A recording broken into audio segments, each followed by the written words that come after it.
नमस्कार, India news देख रहे हैं आप। मैं हूं आपके साथ पराग गुप्ता। सबसे पहले बुलेटिन में बात करेंगे टोहाना से बड़ी खबर की, जहां पर लूट के आरोपी ने खुद को गोली मार ली है। दो आरोपियों के पकड़े जाने के बाद गोली मारी है। गांव लोहा खेड़ा के पास खेत में आरोपियों को पकड़ा गया। आजाद नगर में लूट की वारदात को अंजाम दिया था। मकान में बंदूक के बल पर लूट की वारदात को अंजाम दिया था। बड़ी खबर आपको बता रहे हैं, आजाद नगर में लूट की वारदात हुई थी। बंदूक के दम पर लूट की वारदात को अंजाम दिया गया था घर में घुसकर। बड़ी और अहम जानकारी आपको दे रहे हैं। इस पूरे मामले को लेकर आपको बता दें, लूट के आरोपी ने खुद को गोली मार ली है। टोहाना से बड़ी खबर है, दो आरोपियों के पकड़े जाने के बाद गोली मार ली। लूट के आरोपी ने खुद को गोली मारी है। गांव लोहा खेड़ा के पास खेत में आरोपियों को पकड़ा गया। आजाद नगर में लूट की वारदात हुई थी। मकान में घुसकर बंदूक के बल पर लूट की वारदात को अंजाम दिया गया था। तो ये बड़ी और अहम जानकारी टोहाना से आपको हम दे रहे हैं, जहां पर लूट के आरोपी ने खुद को गोली मार दी है। खुद को गोली मारी है लूट के आरोपी ने। दो आरोपियों के पकड़े जाने के बाद खुद को गोली मार ली आरोपी ने। गांव लोहा खेड़ा के पास खेत में आरोपियों को पुलिस ने पकड़ा। आजाद नगर में लूट की वारदात को इन लोगों ने अंजाम दिया था। मकान में बंदूक के बल पर लूट की वारदात की गई थी। और अब ये बड़ी और अहम जानकारी इस मामले को लेकर आपको बता दें, टोहाना से, जहां पर लूट के आरोपी ने खुद को गोली मार ली है। दो आरोपियों के पकड़े जाने के बाद खुद को गोली मारी है लूट के आरोपी ने। गांव लोहा खेड़ा के पास खेत में आरोपियों को पकड़ा गया है। आजाद नगर में लूट की वारदात इन आरोपियों ने की थी। मकान में घुसकर बंदूक के दम पर लूट की वारदात को बदमाशों ने अंजाम दिया था। बड़ी खबर टोहाना से आपको बता रही हैं, जहां पर लूट के आरोपी ने खुद को गोली मार ली है। दो आरोपियों के पकड़े जाने के बाद खुद को गोली मारी है। गांव लोहा खेड़ा के पास खेत में आरोपियों को पकड़ा गया था। आजाद नगर में लूट की वारदात को इन आरोपियों ने अंजाम दिया। मकान में घुसकर बंदूक के बल पर लूट की वारदात आरोपियों की ओर से की गई थी। और दो आरोपियों के पकड़े जाने के बाद लूट के आरोपी ने खुद को गोली मार ली।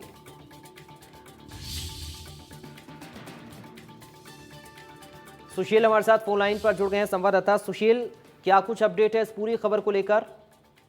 जी हाँ, बिल्कुल। मैं आपको बता दूं कि टोहाना के आजाद नगर की घटना है, जहां पर महिला और उसका बेटा जो घर में मौजूद थे, उसी समय पर तीन नकाबपोश बदमाश जो आते हैं, घर में घुसकर महिला की कनपटी पर बंदूक लगाते हैं और बच्चे को दोनों को कमरे में बंद करके घर में वो लूटपाट करके जो नोटों से भरा हुआ बैग उठाकर रह जाते हैं। वहीं महिला के जो सोने के जेवर थे वो भी उठाकर वो भाग गए। लेकिन उसके बाद जो है पुलिस की टीम को मामले की सूचना मिली। पुलिस जो है आरोपियों का पीछा कर रही थी कि उस दौरान आरोपी गांव लोहाखेड़ा के पास जो खेतों में घुस गए। वहां पर दो आरोपियों को पुलिस ने गिरफ्तार कर लिया। वहीं तीसरा जो बदमाश है, जो नरवाना के गांव दरोदी का बताया गया है, उसने अपने आप को गोली मार ली और उसकी हत्या, उसकी वहीं मौत हो गई। जिसके बाद पुलिस ने दोनों आरोपियों को गिरफ्तार किया है, जिसमें एक आरोपी नरवाना के धर्म सिंह कॉलोनी का बताया गया है, दूसरा टोहाना के शहर का बताया गया है, जिसका नाम पवन है। पुलिस दोनों आरोपियों से पूछताछ कर रही है। फिलहाल जो जिला पुलिस कप्तान राजेश कुमार एसपी है, मौके पर पहुंचे हैं। दोनों आरोपियों से गहनता से पूछताछ। चलिए, बहुत शुक्रिया सुशील आपका तमाम जानकारी और इस बातचीत के लिए। तो लूट के आरोपी ने खुद को गोली मारी और मौके पर ही उसकी मौत हो गई। संवाददाता सुशील हम तक अधिक जानकारी पहुंचा रहे थे। आपको बता दें कि बंदूक के दम पर लूट की वारदात को अंजाम दिया गया था। पुलिस ने जब घेराबंद किया, आरोपियों को पकड़ा, तो उनमें से एक आरोपी ने खुद को गोली मार ली। मौके पर ही उसकी मौत हो गई।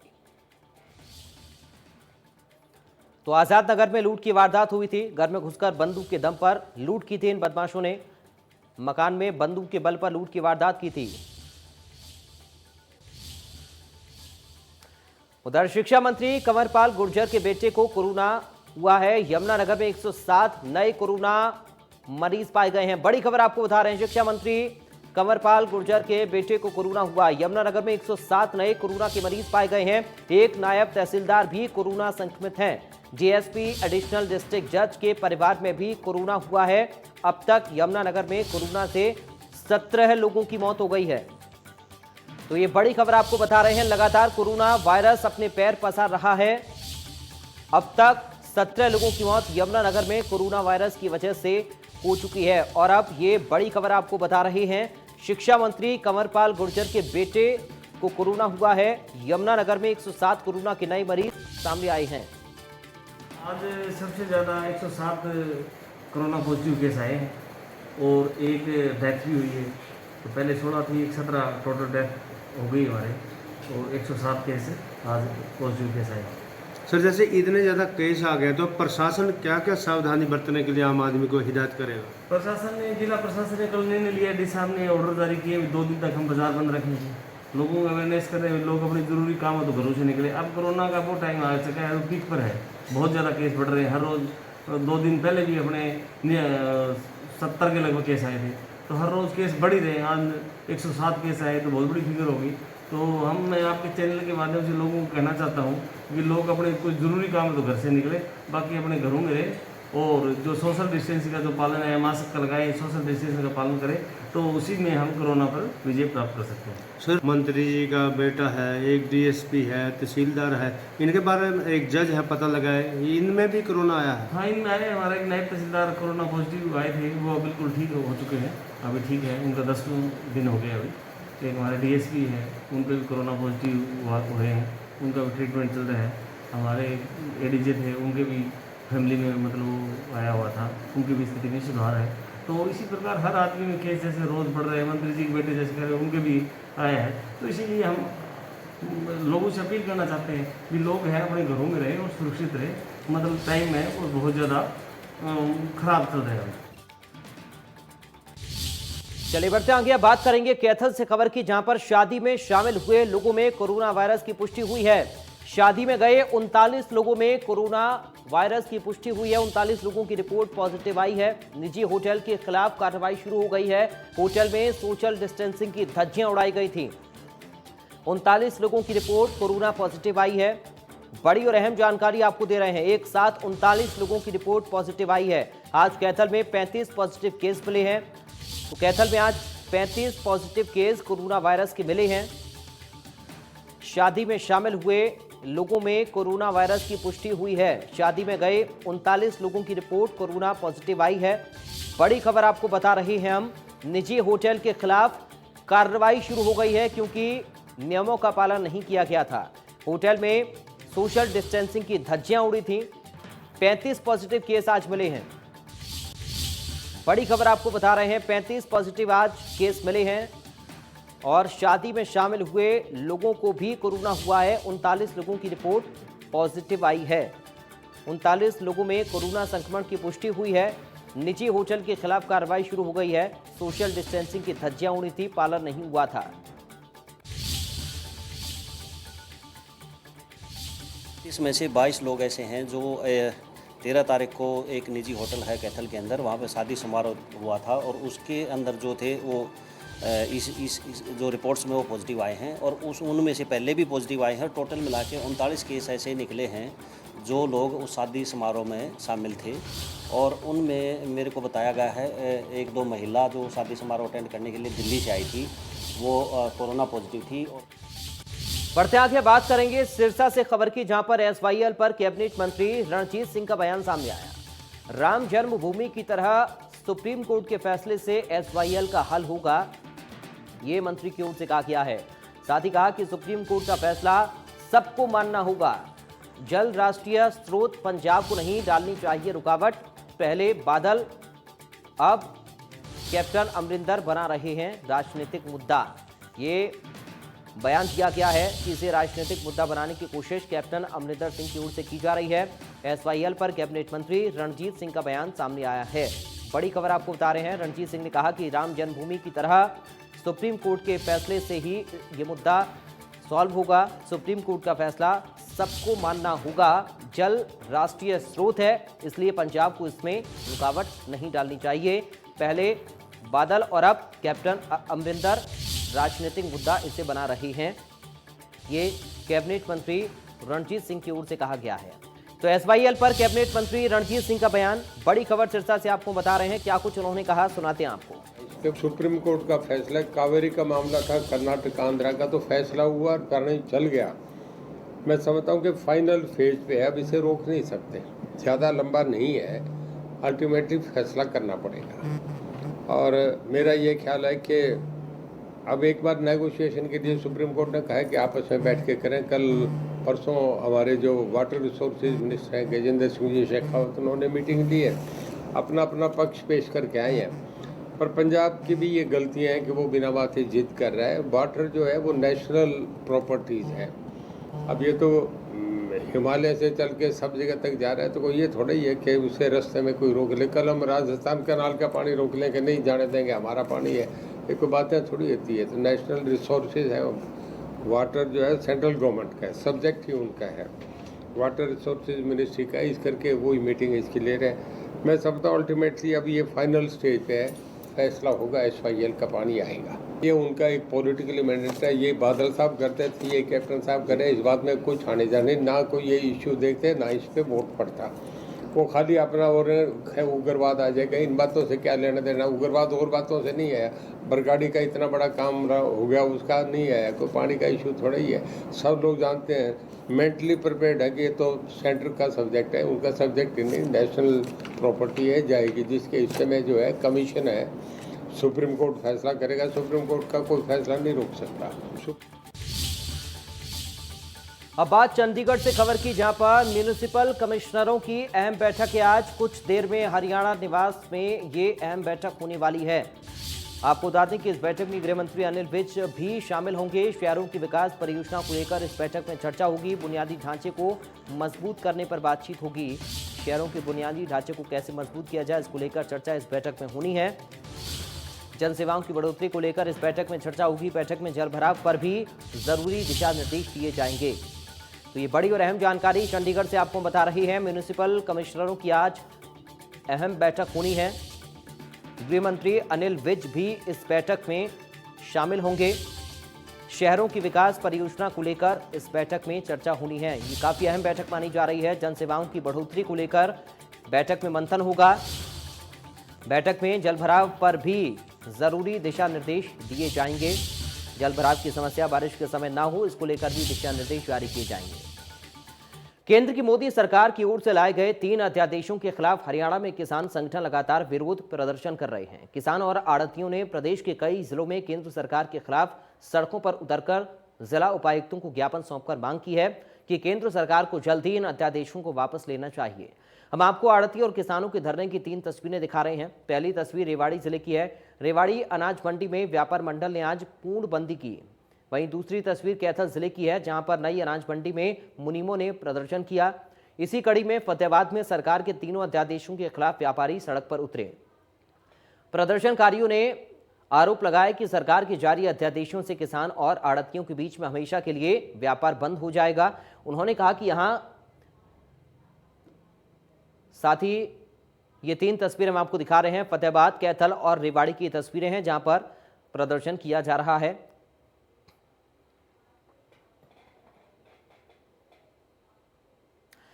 हरियाणा रोडवेज डिपो हिसार के महाप्रबंधक ने विभाग से जुड़ी 250 के करीब फाइलों को दबाकर रख दिया है और उन पर कोई निर्णय नहीं ले रहे हैं। इस कारण विभाग का कामकाज प्रभावित हो रहा है। रोडवेज GM पर यह आरोप लगाकर रोडवेज कर्मचारी हरियाणा रोडवेज तालमेल कमेटी के बैनर तले गुरुवार से ही अनिश्चितकालीन धरने पर बैठे हैं। कमेटी के वरिष्ठ सदस्य और हरियाणा कर्मचारी महासंघ के जिला प्रधान राजपाल नैन के अनुसार महाप्रबंधक का रवैया तानाशाहीपूर्ण है और वो विभाग के काम को लेकर काफी उदासीन है। कर्मचारियों की लंबित मांगों और समस्याओं को लेकर वो कोई ठोस कदम नहीं उठा रहे। महाप्रबंधक के पास इस वक्त विभाग के कामों से संबंधित 250 के करीब फाइलें लंबित रखी हैं। जब तक महाप्रबंधक इन फाइलों को क्लियर नहीं करते, तब तक उनका धरना जारी रहेगा।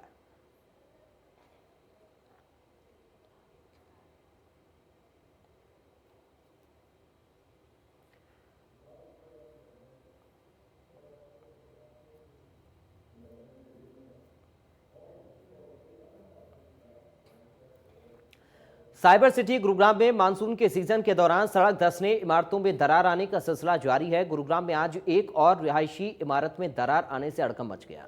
दरअसल सेक्टर 27 में 3 मंजिला मकान जमीन धंसने से टेढ़ा हो गया। बता दें कि इससे पहले भी शहर के कई मकानों में दरारें आ चुकी हैं। तो ये तस्वीर आप देख रहे हैं, 2 तस्वीर हम आपको दिखा रहे हैं। पहली तस्वीर सेक्टर 27 की है, जहां पर आज एक मकान जो गया जमीन धंसने से दरअसल इसकी वजह से अब लोगों में कहीं ना कहीं दहशत जरूर बनी हुई है। और दूसरी तस्वीर कल की है सेक्टर 40 की, जहां पर दरार एक मकान में आई। सेक्टर 27 में 3 मंजिला मकान जमीन धंसने से टेढ़ा हो गया। हमारे संवाददाता देवेंद्र भारद्वाज ने मौके का जायजा लिया। गुरुग्राम में 2 दिन की बारिश ने पूरे शहर की तस्वीर बदल कर रख दी। साइबर सिटी गुरुग्राम जिस तरह से जिस विकास के नाम से जाना जाता है, उस बीच इस पानी ने शहर को पानी पानी कर दिया। तो अलग अलग इलाकों में कहीं सड़कें धंस रही हैं तो कहीं मकानों में बड़ा नुकसान देखने को मिल रहा है। इस वक्त मैं मौजूद हूँ गुरुग्राम के सेक्टर 27 में और सेक्टर 40, सेक्टर 47 में जिस तरह से जो इमारतें इसी तरह से जमींदोज होने पर रुकी हुई हैं और जिस तरह से लदाखत नजर आ रही है कि धंसती हुई नजर आ रही है, उसका एक कारण यही है कि जो पानी की निकासी शहर में होनी चाहिए वो पानी की निकासी नहीं है। और पानी निकासी नहीं होने के कारण इन मकानों के अंदर ये पानी भरता है और एक बड़ा कारण बन जाता है। आप देख सकते हैं कि 4 मंजिला ये इमारत किस तरह से झुकी हुई है और बड़ा हादसा हो सकता है। एहतियातन तौर पर इमारत को पूरी तरह से खाली करा लिया गया है। और इसी तरह से सेक्टर 46 में भी तस्वीर देखने को मिली थी कि एक इमारत पूरी तरह से झुक रही थी और इसी तरह से ये भी इमारत इसी तरह से अपनी जगह छोड़ती हुई नजर आ रही है। आप यदि देखेंगे तो पूरी एक बड़ी दरार इस इमारत में देखने को मिल रही है और इससे मात्र एक ही इमारत नहीं बल्कि आसपास के जो इलाके हैं, जो इमारत बनी हुई है, उनको भी एक बड़ा नुकसान होने का खतरा बनता है। फिलहाल एहतियातन तौर पर पूरी तरह से इमारतों को खाली करा लिया गया है और जो आसपास की जो दूसरे मकान हैं उनको भी खाली कराया गया है। मैं पहले अपने मकान को देखता हूँ, जो भी बिल्डिंग बनी है सबसे पहला नुकसान मेरे मकान को हो रहा है। देखो 1.5 फुट खुली हुई है वो तस्वीर उसके, और दूसरी पड़ोसी का देखो ये मकान में सारे तरेड़ आ गई है। मैं चाहता हूँ ये प्रशासन हो, कोई भी हो, इसको तारे भी 2 मंजिल भी तारना चाहता है स्टार्टिंग में, फिर धीरे धीरे तार लो, लेकिन इसको उतरवा दो। नहीं पूरा उतरेगा वो अलग बात है। मैं चाहता हूँ ये धीरे भी उतरे तो एक बार ये दोनों को संकट हट जाए। हम किसी का ये नहीं है, हादसा मेरे साथ भी हो सकता है, इनके साथ भी हुआ है, ये हादसा ना हो और ये इसको आराम से उतरवा दिया जाए। प्रशासन को मेरी यही है। कब ये इमारत इस तरह से हुई, क्योंकि कल बारिश आई, पानी भरा, उसके बाद ये मेरे बारिश पहले भी आई हैं और भूचाल भी आए हैं, तो उस समय कुछ भी नहीं हुआ। और अब ये साथ वाले ये बनवा रहे थे तो उन्होंने अपनी फाउंडेशन खोद दी, फाउंडेशन ज़्यादा खुद गई। फाउंडेशन 2 फुट खुद रही है जी इनकी। हाँ 2 फुट लगा हुआ है, तो जो भी है भाई फाउंडेशन खुद ही और बारिश में और बारिश का सारा पानी इसके अंदर चला गया है ज़मीन में। ज़मीन मिट्टी बड़ी ऐसी कच्ची है, उसमें सारा पानी नीचे जा गया, चला गया। उसकी वजह से अब जो दिक्कत है, अब इन्होंने कहा सब बिल्कुल। देखिए जाहिर सी बात है कि जो लोग हैं वो ज़रूर आसपास की जो इमारतों में रह रहे थे उनको निकाला गया है, इस इमारत में जो रह रहे थे उनको बाहर निकाल लिया गया है, लेकिन अभी खतरा टला नहीं है और कोशिश यही है कि इस इमारत को पूरी तरह से जो सामान है उसको भी बाहर निकाला जाए और फिर धीरे धीरे जिस तरह से पूरी तरह से इमारत सरकी है, अपनी जगह इसने छोड़ी है, तो इसकी रिपेयरिंग हो या फिर इस पूरी इमारत को तोड़ा जाए, ये तमाम पहलू अभी भी सामने हैं। लगातार हो रही बारिश की वजह से यमुना का जल स्तर लगातार बढ़ता जा रहा है, जिससे फरीदाबाद की कई इलाकों में बाढ़ का खतरा मंडराने लगा है। वो किसान जो यमुना नदी के किनारे बसे हुए हैं, उन परिवारों के लिए सबसे ज्यादा खतरा बना हुआ है। इन किसानों को अपने साथ साथ अपनी फसलों की भी चिंता है जो लगातार नष्ट हो रही है। अब ये किसान टकटकी लगाए यमुना नदी के किनारे बैठे हैं कि अगर यमुना नदी का जलस्तर इसी प्रकार बढ़ता रहा तो 2 से 3 दिन में यहाँ बाढ़ आ जाएगी और इन्हें यहाँ से कहीं दूसरे स्थान पर जाना पड़ेगा, जिससे इन्हें भारी दिक्कतों का सामना होगा।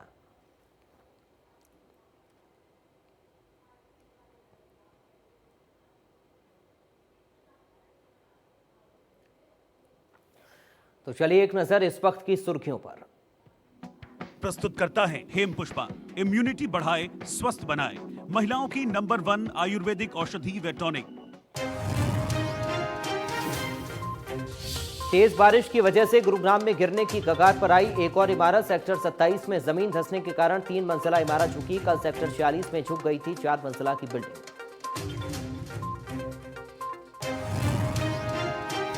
देश में 24 घंटे में फिर मिले 68,000 से ज्यादा कोरोना मरीज। 980 से ज्यादा लोगों ने गंवाई जान। 29 लाख के पार संक्रमित केस, 7 लाख के करीब एक्टिव केस।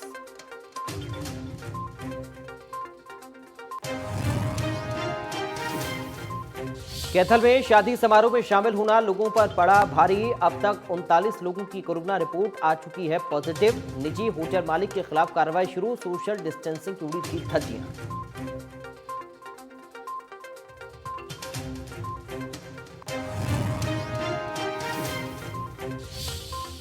ट्रिपल मर्डर से गुरुग्राम के बसई में सनसनी। अज्ञात बदमाशों ने पहले अनमोल और सन्नी को मारी गोली, बाद में दोस्त समीर को भी उतारा मौत के घाट।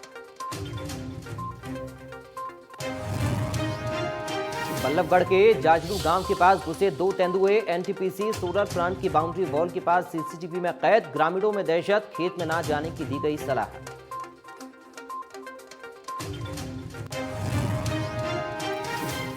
चले बढ़ते आगे। फरीदाबाद के एनआईटी क्षेत्र में बने ताऊ देवीलाल वृद्धाश्रम में कई बुजुर्ग अपने घर लौटने की उम्मीद देख रहे हैं। वृद्धाश्रम में वो बुजुर्ग हैं जिनके बेटे डॉक्टर, इंजीनियर या फिर किसी बड़े ओहदे पर तैनात हैं। हैरानी की बात यह है कि इन अमीर बेटों के पास बुजुर्ग माँ बाप के लिए ना वक्त है और ना ही दौलत। रिपोर्ट देखिए।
छः 7 महीने हमारे पास। 6-7 महीने। हाँ जी। तो कहाँ से आई थी ये दिल्ली से आई हैं, नोएडा से।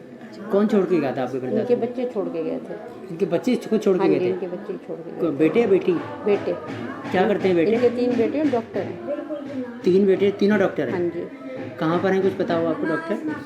वो नोएडा में रहते हैं। बस एक बार आए, इनको छोड़ के गए हैं, उसके बाद कोई इनकी खबर नहीं ली कि इनकी क्या कंडीशन है क्या नहीं है। फ़ोन पे बोल देते हैं हम आएंगे, देखेंगे, करेंगे, मगर कुछ करते। फैमिली क्या में बेटे हैं 2। वो कहाँ रहते हैं? नहीं, 2 नंबर में रहते हैं। 2 नंबर में रहते हैं फरीदाबाद में। उनका बिजनेस है? नहीं, वर्कशॉप में काम करते हैं। एक के 3 स्टैंड डले हुए, उसने काम छोड़ दिया, केबल पे करता था। उसकी औरत कमा रही है, मैरिज ब्यूरो भी है, आंगनवाड़ी में भी करती है, बुटीक भी है, ब्यूटी पार्लर भी है। वो खूब कमा रही है। और जो मेरा लड़का है ना, वो घर का बावर्ची बना बैठा है। घर में इतना मांस, मछली, मीट मेरा पोता बनाता है।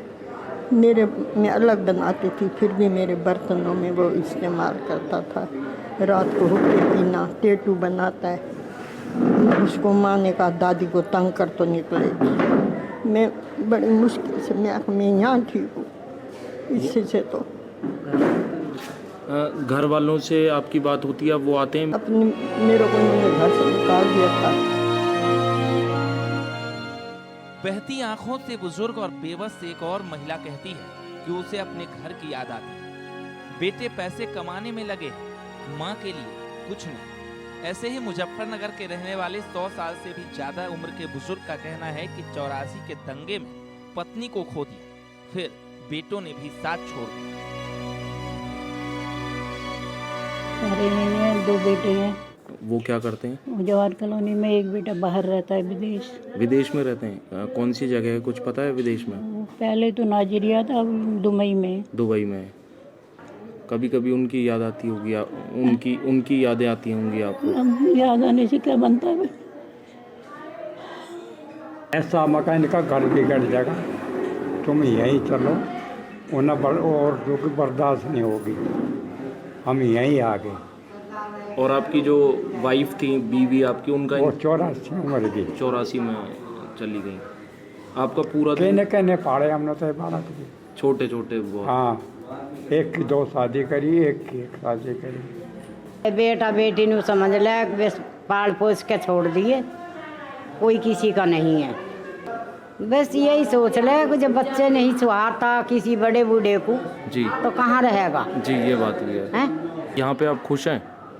खुश है भैया, जब और का जब औलाद ने फेंक दिए तो खुश ही हैं हम तो। मैंने उसको नॉनवेज का काम करके दिया, वो नहीं संभाला।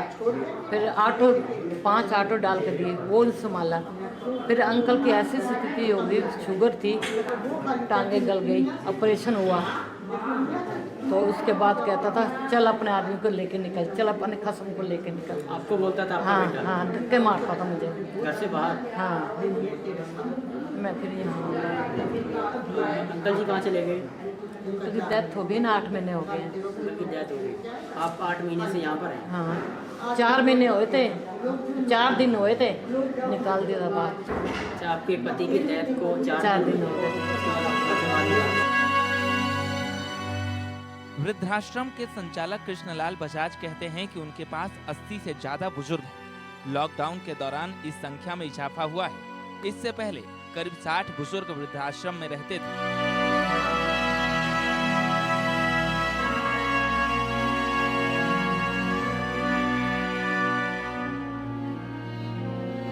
आज की डेट में हमारे पास 80 पार बुजुर्ग हैं, 80 से ज़्यादा हैं। और लॉकडाउन के दौरान भी हमारे को बड़ी बुरी कठिनाई का सामना करना पड़ा। सरकार की तरफ से हमारे को फार्म मिले थे, आप इस फार्म को भरो, जितने बुजुर्ग हैं उनके नाम उनकी उम्र लिख के हमारे को हम आपसे ही ले जाएंगे फार्म।